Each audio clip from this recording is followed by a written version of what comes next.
नाज़रीन, आम खबर से आपको आगाह करते चलें। आपको बताएं कि पार्लियामेंट की खसूसी कमेटी ने आईनी तरमीम का मुसव्वदा मंजूर कर लिया।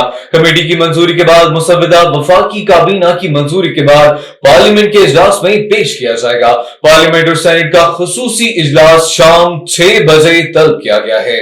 मजीद क्या तफसीलात हैं जानते हैं हमारे नुमाइंदे राजा रुखसार अहमद से। जी रुखसार, तफसीलात से आगाह कीजिएगा।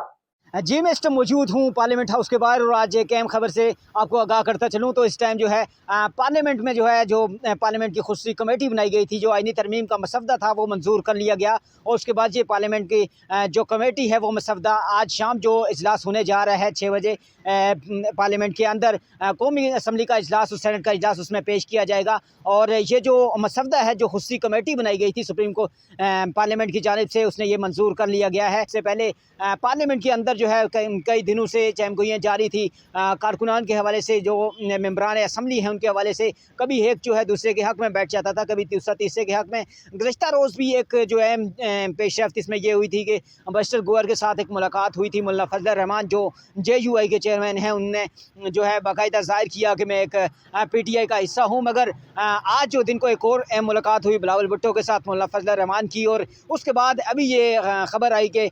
पार्लियामेंट की खुसूसी कमेटी जो है जो तश्कील गई थी, उसने ये मसवदा मंजूर कर लिया गया और जो इजलास होने जा रहा है उसके दौरान ये पेश किया जाएगा। जी।